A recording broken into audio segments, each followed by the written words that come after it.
your attention, for example, is mediated by unconscious forces. And you know that perfectly well. And this is another Freudian observation. You know, if you're sitting down to study, for example, your conscious intent is to study. But you know perfectly well that all sorts of distraction fantasies are going to enter the theater of your imagination non-stop and annoyingly. And there isn't really a lot you can do about that except maybe wait it out.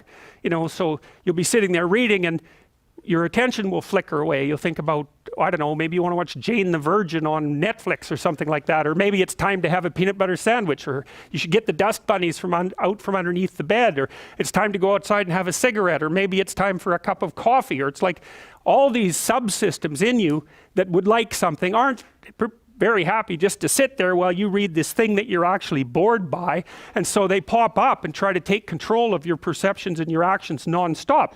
Maybe you think, well, this is a stupid course anyways. Why do I have to read this damn paper? And what am I doing in university? And what's the point of life? It's like you can really get going if you're trying to avoid doing your homework. And then you might think, well, what is it in you that's trying to avoid? Because after all, you took the damn course and you told yourself to sit down. Why don't you listen? Well, because you're a mess. That's basically why. You haven't got control over yourself at all. And no more than I have control over this laptop.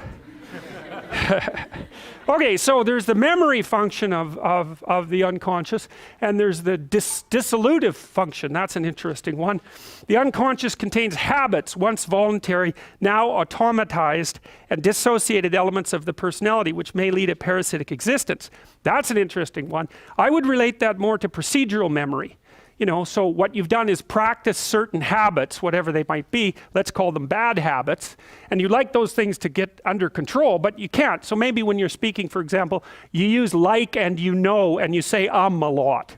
And you've practiced that, so you're really good at it. And you'd like to stop it, but you don't get to, because you've built that little machine right into your being, right? It's neurologically wired, and it's not under conscious control. And anything you practice becomes that. It becomes part of you, and that's another element of the unconscious, a different part.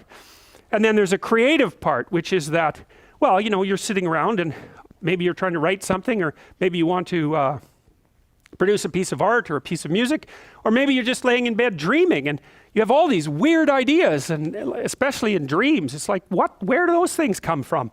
And even more strange, one of the things that's really weird about dreams, and almost impossibly weird, is that you're an observer in the dream. It's like a dream is something that happens to you. Well, you're dreaming it, theoretically, so how is it that you can be an observer? It's almost like you're watching a video game or a movie, but you're producing it, at least in principle, although the psychoanalysts would say, well, no, not exactly. Your ego isn't producing it, your unconscious is producing it. It's a different thing. It's a different thing. And of course, Jung would say, well, it's deeper than that. The collective unconscious might be producing it. It's in some sense, it isn't you exactly, or it isn't the you that you think of when you think of you. And that's the ego from the Freudian perspective, the you that you identify with. That's the ego. And outside of that is the unconscious. The id, that's more the place of impulses. And you could think about those as the biological subsystems that can derail your thinking, right? And that govern things like hunger and sex and aggression and your basic instincts is another way of putting it. And it's a reasonable way of thinking about it, because these are subsystems that you share with animals. You share them certainly with mammals. You share most of them with reptiles. You share a lot of them with amphibians, and even going all the way down to crustaceans. There's commonality, for example, in the dominance hierarchy circuits. And so these are very, very old things. And the idea that you're in control of them is, well, you're not exactly in control of them. And I would say the less integrated you are, the less you're in control of them, and the more they're in control of you. And that can get really out of hand, you know. You can be, like with people who have obsessive compulsive disorder, for example, which seems to be, I would say, the dissolutive elements in some sense of the unconscious, the way that it's portrayed here.